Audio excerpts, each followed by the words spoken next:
Tak kunjung pulang ke rumah, DCN, siswi kelas 1 Madrasah Ibtidaiyah di Banyuwangi, Jawa Timur, ditemukan tewas, Rabu, 13 November 2024. Bocah berusia 7 tahun itu diduga tewas usai dianiaya dan diruda paksa.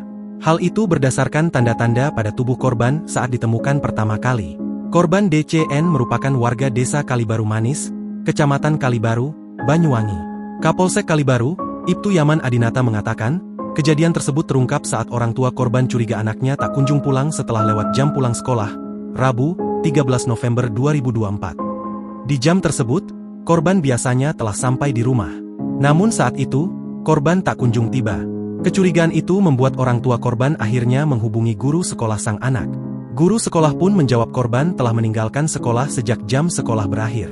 Jawaban itu membuat orang tua dan guru semakin merasa curiga. Setelah itu, orang tua dan guru mencari keberadaan korban bersama-sama, kata Ibtu Yaman Adinata. Pencarian itu pun membuahkan hasil. Korban ditemukan tergeletak di semak-semak dengan posisi terlentang di tempat yang tak jauh dari rumah korban. Ibtu Yaman Adinata menyebut, jarak penemuan korban sekitar 200 meter dari rumahnya. Lokasinya berada di area sekitar kebun. Jalan korban pulang dari sekolah memang tergolong sepi, sebab merupakan area kebun. Korban langsung dibawa ke klinik usai ditemukan, namun dinyatakan meninggal dunia, katanya.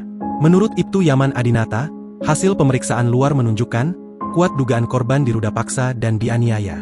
Tapi kami belum bisa memastikan. Masih menunggu hasil autopsi, ujarnya. Ibtu Yaman Adinata menjelaskan, kasus ini kini tengah ditangani oleh Polresta Banyuwangi. Download Tribun X sekarang, menghadirkan lokal menjadi Indonesia.